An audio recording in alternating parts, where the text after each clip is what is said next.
Hi friends, welcome back to Nila's Aari. இன்றைக்கு நம்மளோட student வந்து இந்த இமேஜை ஷேர் பண்ணி இதை எப்படி மேம் ஈஸியாக பண்ணுறதுன்னு சொல்லி கேட்டிருந்தாங்க. ஸோ ட்ரேசிங் டு ஃபினிஷிங் வரைக்குமே எப்படி பக்காவாக ஃபினிஷ் பண்ணுறதுங்கிறத இந்த ஃபுல் வீடியோவே நான் வந்து எடுத்திருக்கேன். ஸோ வீடியோ கொஞ்சம் லென்த்தாக லாங்காக தான் இருக்கும். ஃபுல்லாக டீட்டெயிலாக வேணுங்கிறவங்க கண்டிப்பாக ஸ்கிப் பண்ணாமல் பாருங்கள். இந்த மாதிரி கொடி பேட்டர்ன் டிசைன்ஸ்லாம் ட்ரேசிங்க்கு தான் ரொம்ப டைம் எடுக்கும்னு சொல்லுவாங்க. பட் நான் ட்ரேசிங்லேருந்தே ரொம்ப ஈஸியாக எப்படி பண்ணலாங்கிறதான் ஃபுல்லாகவே டீட்டெயிலாக எக்ஸ்பிளைன் பண்ணியிருக்கேன். ஏன்னா நம்ம எப்போவுமே வந்து ட்ரேசிங்னு தனியாக டைம் ஸ்பெண்ட் பண்ணுறதில்ல. ட்ரேசிங் எப்படி பண்ணால் ஈஸியாக நீங்கள் கவர் பண்ணிடலாங்கிற மாதிரி தான் நானுமே டீச் பண்ணியிருப்பேன். ஸோ என்னோட ஆரி ஸ்டூடெண்ட்டுக்காகவே இந்த வீடியோவை நான் மேக் பண்ணியிருக்கேன். கண்டிப்பாக இந்த வீடியோ உங்களுக்குமே ரொம்பவே யூஸ்ஃபுல்லாக இருக்கும். அப்படி யூஸ்ஃபுல்லாக இருந்தது அப்படின்னா மறக்காமல் எனக்கு யூஸ்ஃபுல்னு சொல்லிட்டு கமெண்ட் பண்ணுங்கள். இந்த மாதிரி நிறைய டிசைன்ஸ் பார்க்கறதுக்கு நம்மளோட பேஜை மறக்காமல் சப்ஸ்கிரைப் பண்ணி வச்சுக்கோங்க. அப்புறம் நம்மளோட ஆரி ஆன்லைன் கிளாஸில் ஜாயின் பண்ணணும் அப்படின்னா எனக்கு கிளாஸ்னு சொல்லிட்டு கமெண்ட் பண்ணுங்கள். நானே என்னோட கான்டாக்ட் நம்பரை உங்களுக்கு ஷேர் பண்ணுறேன். நம்மளோட ஆரி ஆன்லைன் கிளாஸில் பேசிக் டு அட்வான்ஸ்டு வரைக்கும் ப்ரொஃபஷ்னல் லெவலில் டீச் பண்ணிகிட்ருக்கேன். ஸோ உங்களுக்கு ஆரி சுத்தமாகவே தெரியாது அப்படின்னாலும் ஸ்டெப் பை ஸ்டெப்பாக கொண்டுட்டு போவேன். அப்படி இல்லை ஆல்ரெடி நான் பாதி வந்து ஆரி பண்ணியிருக்கேன், எனக்கு வந்து ப்ளவுஸ்க்கு எப்படி கன்வெர்ட் பண்ணுறதுங்கிறது மட்டும் தெரில அப்படின்னாலும் கண்டிப்பாக நம்ம கிளாஸ் உங்களுக்கு ரொம்பவே யூஸ்ஃபுல்லாக இருக்கும். மெயினாக நம்ம கிளாஸில் டைம் டியூரேஷன் கிடையவே கிடையாது. நீங்கள் ஒன்ஸ் ஜாயின் பண்ணிட்டீங்க அப்படின்னா உங்களுக்கு எப்போ டவுட் வந்தாலும் எனக்கு கால் பண்ணி கேட்டுக்கலாம். லைஃப் டைம் ஆக்சஸ் இருக்குது. ப்ளஸ் அது மட்டும் இல்லாமல் இந்த மாதிரி எந்த டிசைன் உங்களுக்கு கஸ்டமைஸ் பண்ணி காமிக்கணும் அப்படின்னாலும் அந்த டிசைனை பண்ணி உங்களுக்காகவே நான் வீடியோவாக ஷேர் பண்ணுவேன். ஓகே, இப்போ வந்து நம்ம இந்த வீடியோக்குள்ளே போகலாம். இதில் பார்த்தோன்னா நீங்கள் பார்த்துருப்பீங்க, ஃபஸ்ட்டு பேசிக்காக 3 லைன் செயின் ஸ்டிச் கொடுத்துருந்தேன். அதுக்கும் மேலே ஒரு ஆன்டிக் பீடும் ஒரு சுகர் பீடும் கொடுத்து ஸ்ட்ரைட்டாக வர மாதிரி கொடுத்து லைனை ஃபில் பண்ணியிருக்கேன். ஸோ நீங்கள் அந்த லைனை நான் க்ரியேட் பண்ணும்போது பார்க்கும்போதே தெரிஞ்சிருக்கும்னு நினைக்கிறேன். இப்போ வந்து நெக்ஸ்ட்டு ஸ்டோன் வச்சு ஒரு ஃப்ளவர் வந்து க்ரியேட் பண்ண போகிறேன். ஃபஸ்ட்டு சிங்கிளாக ஒரே ஒரு ஃப்ளவர் மட்டும் க்ரியேட் பண்ணிவிட்டு அதோட லென்த் அண்ட் வித் எவ்வளோ வருதுன்னு செக் பண்ணிவிட்டு அதுக்கப்புறம் வந்து பக்கத்தில் இருக்க ஃப்ளவர்லாம் க்ரியேட் பண்ணிக்கலாம். இந்த ஸ்டெப் நம்ம பண்ணுறதுக்கான ரீசன் பார்த்தோன்னா, இந்த ஃப்ளவருக்கு பக்கத்துலேயே இன்னும் 2 ஃப்ளவர் வந்து வரப்போகுது. அதாவது நம்ம பார்த்த இமேஜில் 3 ஃப்ளவர்ஸ் ஜாயிண்டடாக இருக்கும். ஸோ இந்த 3 ஃப்ளவருக்கான டிஸ்டன்ஸ் கரெக்டாக இருக்கணும். அதுக்காக ஃபஸ்ட்டு ஒரு ஃப்ளவர் நம்ம பண்ணிட்டோம் அப்படின்னா இதோட அந்த அளவு எவ்வளோ இருக்குதுன்னு சொல்லிட்டு நம்மளுக்கு தெரிஞ்சிடும். அது மட்டும் இல்லாமல் நம்ம ஒவ்வொரு ஃப்ளவருக்கு சென்டர்லேயுமே இந்த மாதிரி ஸ்டோன் வச்சுட்டு அதுக்கப்புறம் தான் வந்து ஒர்க் பண்ண போகிறோம். ஸோ ஒன்ஸ் நம்ம ஸ்டோன் வச்சு நல்லா ட்ரை ஆகிட்டு அதுக்கப்புறம் தான் ஒர்க் பண்ண போகிறோங்கிறப்போ ஏதாவது இடத்த சேஞ்ச் பண்ணணும் அப்படின்னாலும் நம்மளால் வந்து சேஞ்ச் பண்ண முடியாது. ஏன்னா நல்லா ஸ்டோன் ட்ரை ஆனதுக்கப்புறம் ஒர்க்கே ஸ்டார்ட் பண்ணுவோம். அதுக்காக தான் இந்த மாதிரி ஒரு ஃப்ளவரோட அந்த வித் எவ்வளோ இருக்குதுன்னு நம்ம செக் பண்ணிக்கிட்டோம் அப்படின்னா மார்க்கிங்க்கு இன்னுமே ஈஸியாக இருக்கும். அதுக்காக தான் இப்போ பாருங்கள், இந்த ஒரு ஃப்ளவர் வந்து 1 இன்ச்சுக்கும் கம்மியாக இருந்தது. ஸோ அந்த மெஷர்மெண்ட்டை எடுத்துகிட்டு பக்கத்தில் இருக்க ஃப்ளவர்ஸும் சேம் அதே கேப்பில் தான் இருக்கணுன்றதுக்காக இந்த மார்க்கிங் வந்து நான் பண்ணிக்கிறேன். ஸோ உங்களுக்கு பார்த்தாலே நல்லா தெளிவாக புரியும்னு நினைக்கிறேன். இந்த மாதிரி கரெக்டாக வந்து மெஷர்மெண்ட் எடுத்துகிட்டு பண்ணும்போது நம்ம எந்த இடத்துல கரெக்டான ஃப்ளவர் இருக்கணுமோ அந்த இடத்துல பர்ஃபெக்டாக வந்து நம்மளால் மேக் பண்ணிட முடியும். அதுக்காக தான் இப்போ நான் வந்து ஃபுல்லாக இந்த மாதிரி மார்க்கிங் பண்ணிட்டுருக்கேன் பாருங்கள். கீழே வந்து 3 ஃப்ளவர் வரப்போகுது. கரெக்டாக இந்த மாதிரி சென்டர் பார்ட் எடுத்து மார்க் பண்ணிக்கிட்டேன். அதுக்கப்புறம் மேலே ஒரு மார்க்கு, இந்த சென்டர்லேயுமே 3 ஃப்ளவர்ஸ் ஜாயின் பண்ணி தான் இருக்கும். இந்த பேட்டர்ன் வந்து உங்களுக்கு பார்க்கும்போது கொஞ்சம் கன்ஃபியூசிங்காக இருக்க மாதிரி இருக்கலாம். பட் ஒன்ஸ் அண்டர்ஸ்டாண்ட் பண்ணிக்கிட்டீங்க அப்படின்னா ரொம்ப ஈஸி தான். இந்த ஃப்ளவர்ஸ்லாம் நம்ம ஃபஸ்ட்டு போட்டோம் அப்படின்னாலே நெக்ஸ்ட்டு பேட்டர்ன் தான் க்ரியேட் பண்ணுவோம். அதாவது நம்ம ஓனாக ட்ரா பண்ணுவோம் கொடி பேட்டர்ன் ஃபுல்லாகவே. இந்த ஃப்ளவர்ஸ் அதுக்கு மெயினாக இருக்கிறதுனால தான் ஃபஸ்ட்டு ஃப்ளவர்ஸ் ஸ்டெப் கம்ப்ளீட் பண்ணுறோம். ஃப்ளவர்ஸ் ஒன்ஸ் நீங்கள் ஃபிக்ஸ் பண்ணிட்டீங்க அப்படின்னா ரொம்பவே ஈஸியாக இருக்கும். அதுக்கப்புறம் நீங்கள் வந்து கொடி பேட்டர்ன் ட்ரா பண்ணுறதுக்கு. ஸோ நான் அந்த ஃபஸ்ட்டு ஃப்ளவர் எடுத்தேன் இல்லையா, அதுலேருந்து அதே மாதிரி இருக்கணுங்கிறதுக்காக கரெக்டாக வந்து அதே கேப்பில் வந்து மார்க் பண்ணிகிட்ருக்கேன். இந்த இடத்துலலாம் நம்ம ஸ்டோன் தான் வச்சு ஃபஸ்ட்டு ஃபிக்ஸ் பண்ண போகிறோம். ஸோ ஸ்டோன் ட்ரை ஆனதுக்கப்புறம் தான் ஃப்ளவர்ஸும் மேக் பண்ணுவோம். இந்த மாதிரி கரெக்டான டிஸ்டன்ஸில் ப்ராப்பராக பண்ணணும். நான் வந்து கொஞ்சம் எக்ஸ்ட்ராவாகவே கேப் விட்டுருப்பேன். இந்த இடத்துல உங்களுக்கு ஃப்ளவர் ரொம்ப பக்கத்தில் நெருக்கமாக இருக்கணும் அப்படின்னா கேப்பை கம்மி பண்ணிக்கலாம். இதே மாதிரி வேணும் அப்படின்னா இதே மாதிரி கேப்பை மெயின்டைன் பண்ணிக்கலாம். இது வந்து உங்களோட விஷ், நீங்கள் எப்படி ஒர்க் பண்ண போகிறீங்களோ அதுக்கேற்ற மாதிரி சேஞ்ச் பண்ணிக்கலாம். நான் இந்த மாதிரி கொஞ்சம் கேப் விட்டதுக்கான ரீசனை ஒர்க் பண்ணிட்டு இருக்கும்போதே சொல்கிறேன். ஸோ சென்டரில் வந்து ஒரு ஃபில்லிங் மாதிரி கொடுக்க போகிறேன். அதுக்காக தான் இந்த கொஞ்சம் கேப் விட்டு 3 ஃப்ளவர்ஸ் இருக்கிற மாதிரி வந்து கம்ப்ளீட் பண்ணியிருப்பேன். பட் நம்ம காப்பி பண்ண போகிற இமேஜில் அந்த மாதிரி கிடையாது. 3 ஃப்ளவர்ஸும் ரொம்ப பக்கத்தில் இருக்கிற மாதிரி தான் வந்து இருக்கும். நான் கொஞ்சம் டிஃப்ரெண்ட்டாக இருக்கணுங்கிறதுக்காக இந்த மாதிரி ட்ரை பண்ணுறேன். ஏன்னா நான் லாஸ்ட் டைம் இந்த சேம் டிசைனை வந்து கம்ப்ளீட் பண்ணி ஆல்ரெடி ஸ்டோரி போட்டிருந்தேன். அதுவுமே ரொம்ப நல்லா வந்தது, அட்ராக்டிவாக இருந்தது பார்க்கும்போதே. ஸோ இது கொஞ்சம் டிஃப்ரெண்ட்டாக இருக்கணுங்கிறதுக்காக இந்த 3 ஃப்ளவர்ஸ்க்கு சென்டரில் ஒரு சின்ன கேப் கொடுத்துருக்கேன். உங்களுக்கு இந்த மாதிரி கேப் வேணான்னு நினச்சிங்கன்னா டிஸ்டன்ஸை கம்மி பண்ணி ஸ்டோனை வச்சு நல்லா ட்ரை பண்ணதுக்கப்புறம் இந்த மாதிரி சேம் ஃப்ளவரை வந்து க்ரியேட் பண்ணிக்கலாம். ஸோ டிஸ்டன்ஸை மட்டும் கம்மி பண்ணிக்கலாம். பாருங்கள், இப்போ ஃபுல்லாகவே ஃப்ளவர் கொடுத்து கம்ப்ளீட் பண்ணிட்டேன். இந்த ஃப்ளவருக்கு ஒரு சீக்வன்ஸ், அதுக்கு மேலே சுகர் பீட், ஒரு ஆன்டிக் பீட், இந்த மாதிரி ரேஷியோவில் தான் நீடில் ஃபில் பண்ணி கம்ப்ளீட் பண்ணியிருக்கோம். ஸோ இப்போ இதெல்லாம் கனெக்ட் பண்ணுற மாதிரி மெயினான விஷயம் வந்து இதோட ட்ரேசிங் தான். இந்த மாதிரி ஃபர்ஸ்ட்டு பர்ஃபெக்டாக ஃப்ளவர்ஸ் ட்ராப் பண்ணிவிட்டு ட்ரேஸ் பண்ணுறதுங்கிறது ரொம்பவே ஈஸியான மெத்தடு. பாருங்கள், இப்போது அந்த கீழே போட்டிருந்த 3 ஃப்ளவர்ஸ்க்கு சென்டரில் ஒரு பெரிய லீஃப் மாதிரி ட்ரா பண்ணியிருந்தேன். அடுத்தது ஸ்லீவோட சென்டரில் இருக்க அந்த 3 ஃப்ளவர்ஸை வந்து கீழே இருக்க 3 ஃப்ளவர்ஸோட கனெக்ட் பண்ணுற மாதிரி ஒரு லைன் போட்டுட்டு அந்த லைனுக்கு பக்கத்தில் இந்த மாதிரி குட்டி குட்டியாக லீஃப் வந்து ட்ரா பண்ணிக்கிறேன். இதில் குட்டி லீஃப்க்கு சென்டரில் வந்து லைன் தேவைப்படாது, கொஞ்சம் பெரிய லீஃபாக போடுறதுக்கு சென்டரில் வந்து லைன் கொடுத்துக்கிறேன். ஸோ அதே மாதிரி ஸ்லீவோட மேலே லாஸ்ட்டில் வந்து ஒரு சிங்கிள் ஃப்ளவர் ட்ரா பண்ணியிருக்கோம், அதையுமே வந்து இதோட கனெக்ட் பண்ணுற மாதிரி லைன்ஸ் வந்து க்ரியேட் பண்ணுறேன். இதெல்லாம் வந்து உங்களுக்கு பார்க்கும்போது கொஞ்சம் கன்ஃபியூசிங்காக இருக்குது அப்படின்னா வீடியோவை ஜஸ்ட்டு ஸ்டாப் பண்ணி வச்சுட்டு இந்த சேம் மாதிரி நீங்கள் லைன்ஸ் க்ரியேட் பண்ணிவிட்டு அதுக்கப்புறம் ப்ளே பண்ணி ஒவ்வொரு ஸ்டெப்பாக ஃபாலோ பண்ணிங்க அப்படின்னா ரொம்பவே ஈஸியாக இருக்கும். ஸோ ட்ரேசிங்குன்னு தனியாக டைம் எதுவுமே ஸ்பெண்ட் பண்ண வேண்டாம். அதாவது ட்ரேசிங் ஷீட்டில் காப்பி பண்ணி அதை கார்பன் ஷீட் யூஸ் பண்ணி ப்ளவுஸ்க்கு மேலே வச்சு காப்பி பண்ணி இந்த மாதிரி நிறைய டைம் கொடுத்து ஒரு ஆஃப் டேக்கு மேலே அதுக்கே போயிடும். ஸோ இதெல்லாம் யூஸ் பண்ணாமல் இந்த மாதிரி ஈஸியாக பண்ணணும் அப்படின்னா கண்டிப்பாக இந்த மாதிரி ட்ரிக்ஸ்லாம் யூஸ் பண்ணுங்கள், ரொம்பவே யூஸ்ஃபுல்லாக இருக்கும். ஏதாவது இடத்துல கன்ஃபியூசிங்காக இருக்குது அப்படின்னா வீடியோவை ஜஸ்ட்டு ஸ்டாப் பண்ணி வச்சுட்டு நான் என்ன பண்ணியிருக்கேனோ அதை அப்படியே வந்து பார்த்து பண்ணிங்கன்னா உங்களுக்கு இதே மாதிரி ஒரு ஃபினிஷிங்கோட ஸ்லீவ் வந்து கம்ப்ளீட் பண்ணிடலாம். பாருங்கள், ஜஸ்ட்டு நான் இது எல்லாத்தையுமே கனெக்ட் பண்ணிவிட்டு அந்த கனெக்ட் ஆகிற இடத்துலலாம் இந்த மாதிரி லீஃப் தான் ட்ரா பண்ணிக்கிறேன். அதே மாதிரி நீங்கள் இதை அப்படியே டிட்டோவாக பண்ணணுங்கிறதும் இல்லை, உங்களுக்கு க்ரியேட்டிவிட்டியாக ஏதாவது இருக்குது அப்படின்னாலும் கண்டிப்பாக யூஸ் பண்ணலாம். இப்போ பாருங்கள், இந்த மேலேருந்து வந்ததெல்லாம் லைன்லாம் கனெக்ட் பண்ணிவிட்டு கீழே அந்த 3 ஃப்ளவர்ஸ்க்கு சென்டரில் ஒரு பெரிய சைஸ் வி மாதிரி ட்ரா பண்ணிவிட்டு அந்த வி லைனுக்கு குட்டி குட்டியாக வி, அதாவது கோடு கோடாக வர மாதிரி போட்டிருக்கோம். இப்போது இந்த மாதிரி டிஃப்ரென்ஷியேட் பண்ண இடத்துலலாம் நம்ம different kind of material use பண்ண போகிறோம். ஸோ அதுக்காக தான் நான் மார்க்கிங்லேயே டிஃப்ரெண்ட்டாக வந்து பண்ணி காமிச்சிருப்பேன். ஸோ இந்த மாதிரி டிஃப்ரெண்ட் மார்க்கிங்கில் வேறு வேறு மெட்டீரியல் வரும். ஃபர்ஸ்ட் வந்து நம்ம இந்த மாதிரி பக்காவான அவுட்லைன் போட்டு எடுத்துட்டோன்னா போதும். அதுக்கப்புறம் ஒவ்வொரு மெட்டீரியலாக எப்படி ஃபில் பண்ணுறதுங்கிறத ஸ்டெப் பை ஸ்டெப்பாகவே நான் சொல்கிறேன். உங்களுக்கு ட்ராயிங்கே தெரியாது, சுத்தமாக வராது அப்படின்னாலும் பிரச்சனையே இல்லை. ஜஸ்ட்டு இந்த ஃப்ளவரை ஃபஸ்ட்டு க்ரியேட் பண்ணுங்கள். க்ரியேட் பண்ணதுக்கப்புறம் இதெல்லாம் கனெக்ட் பண்ணுற மாதிரி இந்த மாதிரி குட்டி குட்டியாக வந்து லைன்ஸ் போட்டுட்டு அந்த லைன்ஸ் எல்லாம் ஃபில் பண்ணுற மாதிரி குட்டி குட்டியாக லீஃப் மாதிரி வரைஞ்சிட்டிங்க அப்படின்னா ரொம்ப சூப்பர்பான ஒரு கொடி பேட்டர்னை நீங்களே ஓனாக க்ரியேட் பண்ண மாதிரி இருக்கும். இதில் மெயினான இன்னொரு ப்ளஸ்ஸான விஷயம் என்னென்னு பார்த்தோன்னா ஸ்லீவ் வந்து நீங்கள் ட்ரேசிங் பேப்பர் யூஸ் பண்ணும்போது ஒரு சைஸ்க்கு வந்து ட்ரேஸ் பண்ணி எடுத்திருப்பீங்க. ஸோ அதே சைஸ் தான் எல்லா ஸ்லீவ்க்கும் ஃபாலோ பண்ண முடியுமானா அப்படி வந்து வராது. ஸ்லீவோட மெஷர்மெண்ட் எல்லா சைஸுக்கும் கண்டிப்பாக சேஞ்ச் ஆகும். ஸோ அந்த மாதிரிலாம் இருக்கும்போது இந்த மாதிரி மெத்தடை நீங்கள் ஃபாலோ பண்ணிங்கன்னா நீங்கள் எந்த சைஸ் ஸ்லீவ் எடுத்தாலும் இந்த மெத்தடில் ரொம்ப பக்காவாக வந்து மார்க் பண்ணிக்கலாம். நீங்கள் சின்ன சைஸில் இருக்க ஸ்லீவில் ஒர்க் பண்ணாலும் இதே மெத்தட், அதே டைம் பெரிய சைஸில் இருக்க ஸ்லீவில் ஒர்க் பண்ண போகிறீங்க அப்படின்னாலும் சேம் இதே மெத்தட். ஸோ ரொம்பவே ஷார்ட் டைமில் டென்ஷன் ஃப்ரீயான ஒரு மார்க்கிங்கை உங்களாலையுமே பண்ண முடியும். இப்போ நான் யூஸ் பண்ணிகிட்ருக்க பென்சிலுமே பார்த்தோன்னா அப்சரா கிளாஸ் மார்க்கிங் பென்சில் தான் யூஸ் பண்ணிகிட்ருக்கேன். இதை ரொம்ப ஈஸியாக எரேசர் யூஸ் பண்ணி எரேஸ் பண்ணிக்கலாம். ஒருவேளை நீங்கள் தப்பாக லைன் எதாவது க்ரியேட் பண்ணிட்டீங்க அப்படின்னாலும் ஜஸ்ட் எரேசர் யூஸ் பண்ணி அடியில் வந்து கையை லைட்டாக வந்து க்ரிப்புக்காக கொடுத்துட்டு அதுக்கு மேலே எரேஸ் பண்ணிங்க அப்படின்னா ரொம்ப நீட்டாக வந்து எரேஸ் ஆகிடும். நான் இது வரைக்கும் அப்படி தான் பண்ணிகிட்ருக்கேன். ஸோ உங்களுக்கு தப்பாக ஏதாவது லைன் போட்டோம் அப்படின்னாலும் எந்த பிரச்சனையும் இல்லை, எரேஸ் பண்ணிவிட்டு கரெக்டான லைனை பர்ஃபெக்டாக நீங்கள் ட்ரா பண்ணிக்கலாம்.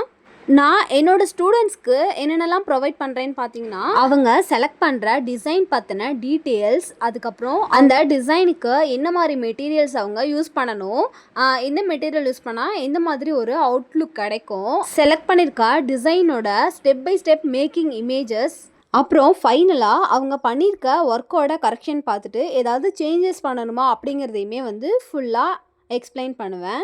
ஸோ இந்த மாதிரியான ப்ரைடல் டிசைன்ஸ்லாம் ரொம்ப ஈஸியான வேலை எப்படி மேக் பண்ணலாங்கிற ஃபுல் டீட்டெயிலுமே நான் எக்ஸ்பிளைன் பண்ணுவேன். ஸோ கண்டிப்பாக உங்களுக்குமே ஆரி ஓரளவுக்கு தெரியும், பட் ப்ளவுஸில் கன்வெர்ட் பண்ணுறதுக்கு கொஞ்சம் பயமாக இருக்குது அப்படின்னா கண்டிப்பாக நம்ம ஆரி ஆன்லைன் கிளாஸில் ஜாயின் பண்ணிக்கோங்க. உங்களுக்கு ரொம்பவே யூஸ்ஃபுல்லாக இருக்கும். நீங்கள் பே பண்ணுற அமௌண்ட்டுக்கும் மேலேயே தான் நீங்கள் கண்டிப்பாக கற்றுப்பீங்க. என்கிட்ட கிளாஸ்க்கு என்கொயரி பண்ண வர ஸ்டூடெண்ட்ஸோட மோஸ்ட் ஆஃப் கம்ப்ளைண்ட் என்னென்னா, நான் ஆல்ரெடி பே பண்ணி ஆரி கோர்ஸ் வந்து பண்ணினேன், பட் சம் ஃபேமிலி இஷ்யூவால் பாதியில் டிஸ்கண்டினியூ பண்ணிட்டேன். அதெல்லாம் முடிச்சுட்டு மறுபடியும் ஜாயின் பண்ணலான்னு போகும்போது டைம் முடிஞ்சிருச்சுன்னு சொல்கிறாங்க. அகைன் மறுபடியும் பே பண்ண சொல்கிறாங்கன்னு சொல்லி நிறைய பேர் சொல்லியிருந்தீங்க. பட் நம்ம கிளாஸில் அப்படியெல்லாம் இல்லை. ஒன்ஸ் நீங்கள் பே பண்ணிட்டீங்க அப்படின்னா லைஃப் டைம் நீங்கள் எப்போ வேணால் ஆரி கற்றுக்கலாம். ஸோ உங்களுக்கு வர டவுட்டையுமே எப்போ வேணால் என்கிட்ட கால் பண்ணி கேட்கலாம். கண்டிப்பாக நான் வந்து உங்களுக்கு ஃபுல் எக்ஸ்ப்ளனேஷனோட டீச் பண்ணுவேன். ஸோ நீங்களும் இந்த மாதிரி ஆரியை வீட்டிலேருந்தே கற்றுக்கிட்டு ரொம்ப ஈஸியாக ஏர்ன் பண்ணணும் அப்படின்னா நம்மளோட ஆரி ஆன்லைன் கிளாஸில் ஜாயின் பண்ணுங்கள். ஜாயின் பண்ணுறதுக்கு கிளாஸ்னு எனக்கு கமெண்ட் பண்ணுங்கள். இந்த மாதிரியான ப்ரைடல் ஸ்லீவ்ஸ்லாம் பர்ஃபெக்டாக ஃபினிஷிங்கோட மேக் பண்ண கற்றுக்கிட்டீங்க அப்படின்னா கண்டிப்பாக 5000க்கு மேலேயே சார்ஜ் பண்ணலாம். ஸோ நான் உங்களுக்கு ப்ரைஸிங் டீட்டெயில்ஸுமே ஃபுல்லாக ஷேர் பண்ணுவேன். நீங்கள் எந்த மாதிரி ப்ளவுஸ் டிசைன்ஸ்க்கு எந்த மாதிரிலாம் சார்ஜ் பண்ணணுங்கிறத. இப்போ பாருங்கள், இந்த மாதிரி நம்ம ஸ்லீவ் ஃபுல்லாகவே ஃப்ளவர்ஸை வந்து க்ரியேட் பண்ணியிருந்தோம். அதுக்கு மேலே வந்து லைன்ஸையுமே ட்ரா பண்ணியிருந்தோம்.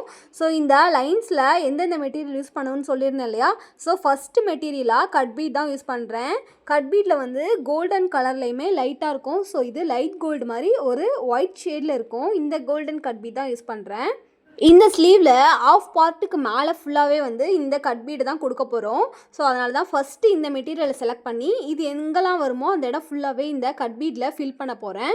ஸோ நம்ம இந்த மாதிரி மெட்டீரியலை வச்சு கரெக்டாக ஃபில் பண்ணிகிட்டே வந்தோம் அப்படின்னா கன்ஃபியூசிங் இல்லாமல் ரொம்ப கிளியராக வந்து அண்டர்ஸ்டாண்ட் பண்ணிக்கிற மாதிரி இருக்கும் நம்ம பண்ணிகிட்ருக்க ஸ்டெப்ஸை. இந்த கட் பீட் வந்து நம்ம லைன்ஸ் போட்டிருக்க இடத்துலையும் இந்த மாதிரி சில லீவ்ஸில் மட்டும் வந்து கொடுப்போம். அதாவது குட்டி லீவ்ஸ், பார்ட்டிஷன் பிரிக்காத குட்டி லீவ்ஸ்லையும், அதுக்கப்புறம் இந்த மாதிரி சென்டரில் வர ஒரு பெரிய லீவ்ஸ்லையுமே வந்து கொடுப்போம். ஸோ நான் காமிச்சிருக்க இந்த லீவ்ஸில் மட்டும் நீங்களுமே கவர் பண்ணுங்கள். உங்களுக்குமே இதே மாதிரியே சேம் ஃபினிஷிங்கில் கிடைக்கும். ஸோ நான் பண்ணுற சேம் மெத்தடை நீங்களும் ஃபாலோ பண்ணி கண்டிப்பாக பண்ணலாம். இப்போ இந்த மாதிரி கட் பீடை நான் எந்தெந்த இடத்துலலாம் யூஸ் பண்ணுறேங்கிறத நோட் பண்ணிக்கோங்க. அதாவது ஸ்ட்ரைட் லைனில் கட் பீட் கொடுத்துருக்கேன். அதுக்கப்புறம் இந்த மாதிரி சென்டரில் வர பார்ட்டிஷன் லீஃப்க்கு கட் பீட் கொடுத்துருக்கேன். அப்புறம் குட்டி குட்டி லீஃப்க்கெலாம் கட் பீட் கொடுத்துருக்கேன். ஸோ ஃபுல்லாகவே இந்த மாதிரி கட் பீட் ஒர்க்கை கம்ப்ளீட் பண்ணதுக்கப்புறம் நம்ம ப்ளவுஸில் ஆஃப் பார்ட்டுக்கு மேலே ஃபுல்லாக கம்ப்ளீட் பண்ணியிருப்போம். இந்த மெத்தட் தான் சேம். நீங்கள் எந்த சைஸில் இருக்க ஸ்லீவ் ஒர்க் பண்ணாலும் சேம் மெத்தடை ஃபாலோ பண்ணலாம். உங்களுக்கு ஃபினிஷிங் ரொம்ப பக்காவாகவே வரும். இந்த பார்ட்டிஷன் லீஃப்க்கெலாம் பாருங்களேன், நான் 4 கட் பீட் யூஸ் பண்ணியிருப்பேன். ஸோ 4 கட் பீட்டை ஃபஸ்ட்டு கொடுத்துட்டு அப்படியே கொஞ்சம் கொஞ்சமாக கம்மி பண்ணிகிட்டே வந்தோன்னா இந்த மாதிரி சேம் மெத்தடில் லீஃப் கிடைக்கும் நம்மளுக்கு. இப்போ பாருங்கள், இந்த மாதிரி கார்னரில் வர லீஃப் பார்ட்டிஷனுக்கெலாம் நம்ம ஃபில் பண்ணக்கூடாது. இதுக்கெலாம் ஜர்தோசி யூஸ் பண்ணி ஃபில் பண்ண போகிறோம். ஸோ அந்த லீஃப்லாம் வந்து பேலன்ஸில் விட்டுட்டு இந்த மாதிரி குட்டி குட்டி லீஃப் போட்டிருக்க லீஃப் மட்டும் கம்ப்ளீட் பண்ணிடுங்க. மற்றபடி அந்த சென்டரில் வர பார்ட்டிஷன் லீஃப்க்குமே கட் பீட் கொடுத்து ஃபில் பண்ணிடுங்க. இப்போ புரியும்னு நினைக்கிறேன். இந்த மாதிரி லைன் போட்டு அந்த லைனோட கார்னரில் வர லீஃபை மட்டும் பேலன்ஸில் விட்டுருங்க. ஏன்னா அதுக்கு ஜர்தோசின்னு சொல்லியிருந்தேன். ஸோ இந்த மாதிரியான மெட்டீரியல்ஸை பேஸ் பண்ண ஸ்டெப்ஸை ஃபாலோ பண்ணும்போது நம்மளுக்குமே வந்து ரொம்ப ஈஸியாக ஒர்க் போயிட்டுருக்க மாதிரி இருக்கும். அதாவது மெட்டீரியலை மாற்றி மாற்றி பக்கத்தில் யூஸ் பண்ணிகிட்ருக்க நேரத்துக்கு நிறைய டைம் எடுத்து பண்ணுற மாதிரி இருக்கும். பட் இதே ஒரே மெட்டீரியலை ஃபுல்லாக கவர் பண்ணிவிட்டு அதுக்கப்புறம் நெக்ஸ்ட் மெட்டீரியல் ஃபுல்லாக கம்ப்ளீட் பண்ணிகிட்டு இருந்தோம் அப்படின்னா ரொம்ப சீக்கிரமாகவே ஒர்க் போயிட்டுருக்க மாதிரி இருக்கும். இப்போ பாருங்கள், இந்த மாதிரி குட்டி குட்டியாக வி போட்டு ஒரு லைன் வந்து ட்ரா பண்ணியிருந்தோம் இல்லையா, அது மட்டும் முடியும் போது ஒரு வீட் ஷேப்பில் இருக்க பேர்ல் பீடை கொடுத்து ஃபினிஷ் பண்ணுறோம். ஒரு பேர்ல் பீடும் ஒரு சுகர் பீடும் கொடுத்து ஃபினிஷ் பண்ணுறோம். ஏன்னா இதை செப்பரேட்டாக தனியாக வச்சு ஸ்டிச் பண்ணும்போது கேப் வந்து கொஞ்சம் வரும். ஸோ கண்டினியூட்டியாக இருக்கணுங்கிறதுக்காக இப்போ நான் இந்த மாதிரி கட் பீட் லைன் கொடுக்கும்போதே அதோட ஃபினிஷ் பண்ணுறேன். அதுக்கப்புறம் பார்த்தோன்னா இந்த மாதிரி 4 லைன்ஸ் வந்து ட்ரா பண்ணியிருப்போம். அதாவது ஒரு பேர்ல் வந்து கீழே தொங்குற மாதிரி இருக்கும் பார்க்குறதுக்கு. அந்த இடத்துலையுமே கட் பீட் லைனை கொடுத்துட்டு ஃபினிஷிங்கில் ஒரு பேர்ல் பீடை கொடுத்து ஸ்டிச் பண்ணி கம்ப்ளீட் பண்ணுறோம். ஸோ இந்த மாதிரி பண்ணும்போதும் கண்டினியூட்டியாக இருக்கும். அதுக்காக இந்த சின்ன சின்ன மெட்டீரியல் மட்டும் யூஸ் பண்ணி இந்த கட் பீட் ஸ்டிச்சை வந்து கம்ப்ளீட் பண்ணிக்கலாம். இந்த மாதிரி மெத்தட் ஃபாலோ பண்ணுறது கண்டிப்பாக ஈஸியாக தான் இருக்கும். இப்போ நெக்ஸ்ட்டு பாருங்கள், அந்த குட்டி குட்டி வீ ஷேப் மாதிரி போட்டிருந்தோம்ல, அது எல்லாமே வந்து நம்மளுக்கு இந்த வீட் பேர்ல் பீட் தான் வரப்போகுது. ஸோ இந்த வீட் பேர்ல் பீடும் ஒரு சுகர் பீடும் நீடில் லோட் பண்ணிவிட்டு இந்த ஆங்கிளில் கொடுக்கணும். இப்போ நான் கொடுத்துட்ருக்கேன் இல்லையா, அதே சேம் ஆங்கிளில் கொடுங்க. அதே மாதிரி மேலேருந்தே வர மாதிரியே கொடுங்க. ஏன்னா கீழேருந்து நீங்கள் பேர்ல் பீடை மேலே கொண்டுட்டு போனீங்கன்னா இந்த ஷேப் வந்து கரெக்டாக இருக்காது. ஷேப் வந்து மாறி மாறி வரும். இதே மாதிரியான ஒரு ஃபினிஷிங்க்கு இந்த மாதிரி மேலேருந்து ஸ்டார்ட் பண்ணுங்கள். அப்போ தான் இதோட ஃபினிஷிங் ரொம்ப நீட்டாக பக்காவாக வரும். அது மட்டும் இல்லாமல் கேப் அதிகம் இல்லாத மாதிரி பார்த்துக்கோங்க. அப்போ தான் அழகாக இருக்கிற மாதிரி எனக்கு ஒரு ஃபீலு. ஸோ அதுக்காக நான் கேப் இல்லாமல் தான் இந்த இதை கம்ப்ளீட் பண்ணுவேன். இப்போ பாருங்கள், ஃபுல்லாகவே நான் இந்த மாதிரி பேர்ல் பீடோட அந்த லைன் ஃபுல்லாகவே க்ரியேட் பண்ணிட்டேன். இப்போ நெக்ஸ்ட்டு ஜர்தோசிக்கு போகலாம். இந்த மாதிரி ஜர்தோசி யூஸ் பண்ணி ஸ்டிச் பண்ண போகிறோம் அப்படின்னாலே இன்னுமே நிறைய பேருக்கு கன்ஃபியூஷன் இருக்குது. அதை எப்படி யூஸ் பண்ணுறது, எப்படி ஹேண்டில் பண்ணுறது, ஃபினிஷிங் எனக்கு வரமாட்டேங்குது அப்படிங்கிற மாதிரிலாம் நிறைய பயப்படவும் செய்கிறாங்க. இதுக்கெலாம் வந்து ஒரே சொல்யூஷன், நீங்கள் வந்து ப்ராப்பராக கற்றுக்கணும், அது மட்டும்தான். ஸோ ப்ராப்பரான மெத்தடில் லேர்ன் பண்ணிங்க அப்படின்னா கண்டிப்பாக எதுவுமே கஷ்டம் இல்லை. எல்லாமே வந்து நம்ம லேர்ன் பண்ணுறதுல தான் இருக்குது. இப்போ பாருங்கள், இந்த மாதிரி சர்தோசி கட் பண்ணுறதுக்கு இந்த சார்ட் மாதிரி யூஸ் பண்ணியும் கட் பண்ணலாம். அப்படி இல்லைனா கரெக்டாக நம்மளுக்கு எந்த அளவுக்கு தேவையோ அந்த இடத்த வந்து இந்த மாதிரி எடுத்துகிட்டும் கட் பண்ணிக்கலாம். ஸோ நான் அப்போலேருந்தே இந்த மாதிரி தான் கட் பண்ணுவேன். ஸோ டேரெக்டாகவே கட் பண்ணி பழகுனதுனால எனக்கு இந்த மெத்தட் தான் கரெக்டாக இருக்குது. ஸோ இதையே நான் ஃபாலோ பண்ணுறேன். உங்களுக்கு இந்த மாதிரி சார்ட் யூஸ் பண்ணி அந்த ஷேப் வச்சு தான் கட் பண்ணுவீங்க அப்படின்னா அப்படியும் பண்ணிக்கலாம், தப்பில்லை. ஸோ நான் இந்த மெத்தட் தான் ஃபாலோ பண்ணுறேன், அதே இப்போவும் பண்ணிக்கிறேன். இதுதான் எனக்கு ரொம்ப கன்வீனியண்ட்டாக இருக்குது. ஏன்னா ஒவ்வொரு இடத்துலையும் ஒவ்வொரு ஷேப்பில் வந்து நம்ம யூஸ் பண்ணுற மாதிரி இருக்கும். எனக்கு சில இடத்துல இந்த ஜர்தோசி கொஞ்சம் சின்ன சைஸ்லேயும் சில இடத்துல கொஞ்சம் பெருசாகவும் தேவைப்படும். ஸோ அதுக்கேற்ற மாதிரி நான் கட் பண்ணிப்பேன். இன்ச்சஸ்லாம் வச்சு நான் கட் பண்ணுறதில்ல. ஏன்னா இந்த லீவ்ஸ்லேயுமே நான் இடத்துக்கு ஏற்ற மாதிரி பெரிய சைஸ்லேயும் சின்ன சைஸ்லேயும் மாற்றி மாற்றி ட்ரா பண்ணியிருப்பேன். இப்படியெல்லாம் பண்ணும்போது ஒரே சைஸில் எனக்கு ஜர்தோசி கட் பண்ணிக்கிட்டேன் அப்படின்னா கண்டிப்பாக ஃபினிஷிங்கோடு இருக்காது. ஸோ அதனால தான் இந்த மாதிரி தேவையான சைஸஸில் கட் பண்ணி எடுத்துப்பேன். ஜர்தோசியை இந்த மாதிரி கரெக்டாக ப்ராப்பராக கட் பண்ணணும். நெக்ஸ்ட் என்னென்னு பார்த்தோன்னா, இதை கரெக்டாக ப்ராப்பராக இந்த மாதிரி ஃபில் பண்ணணும். ஸோ லீஃபோட மேல் பார்ட், அதாவது அந்த அடி பார்ட்லேருந்து ஸ்டார்ட் பண்ணி அந்த ஷார்ப்பான எஜ்ஜில் வந்து முடிக்கணும். முடிச்சுட்டு ஒரு எண்ணாட் போட்டுருங்க. அகைன் செகண்ட் பார்ட் கம்ப்ளீட் பண்ணும்போதும் சேம் பேக் சைட்லேருந்து ஜர்தோசியை ஸ்டார்ட் பண்ணி அந்த ஷார்ப்பான எஜ்ஜில் வந்து கம்ப்ளீட் பண்ணுங்கள். இந்த மாதிரி பண்ணிங்க அப்படின்னா இந்த லீஃபோட ஷேப் வந்து உங்களுக்கு ரொம்ப ப்ராப்பராக கிடைக்கும். இப்போ பாருங்கள், நம்ம ஃபுல்லாகவே ஜர்தோசியையும் யூஸ் பண்ணி கம்ப்ளீட் பண்ணியாச்சு. நெக்ஸ்ட்டு சில்க் த்ரெட் தான் கொடுக்க போகிறோம். இந்த ரவுண்ட் பண்ணியிருக்க இடத்துலலாம் ரிங் நாட் யூஸ் பண்ணி ஒரு ஃப்ளவர் தான் க்ரியேட் பண்ண போகிறேன். ஸோ எந்தெந்த இடத்துலலாம் ஃப்ளவர்ஸ் வேணுங்கிறத மார்க் பண்ணிக்கிறேன். ஃபஸ்ட்டு எங்கெல்லாம் கேப் அதிகமாக இருக்குதுன்னு ஃபீல் பண்ணுறீங்களோ அங்கெல்லாம் இந்த ரிங் நாட் ஃப்ளவரை கொடுத்து கம்ப்ளீட் பண்ணிக்கலாம். ஸோ தட் நம்மளுக்கு ஹெவியான ஒரு ஸ்லீவ் வந்து கம்ப்ளீட் ஆகும்.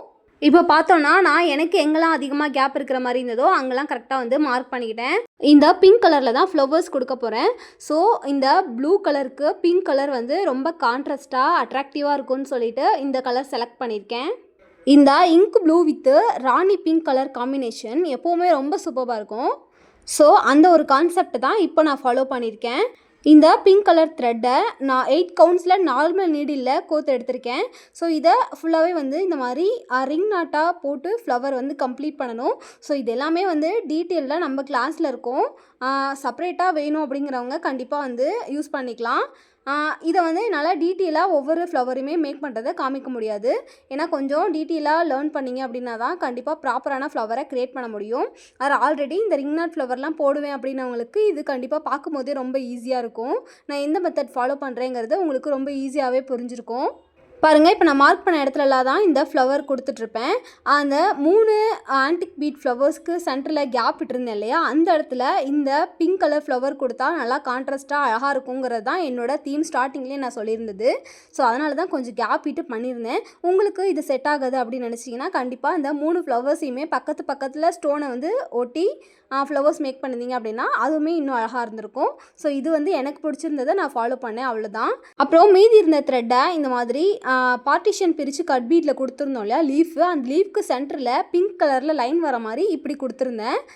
ஸோ இதுவுமே பார்க்குறதுக்கு ரொம்ப அழகாக இருந்தது. அதுக்கப்புறம் பேலன்ஸ் இருக்க ஸ்பேஸ்லலாம் ஃபுல்லாக ஒரு ஃபில்லிங் கொடுக்கலான் இருக்கோம். இதுதான் இதோட லாஸ்ட்டு ஸ்டெப்பு.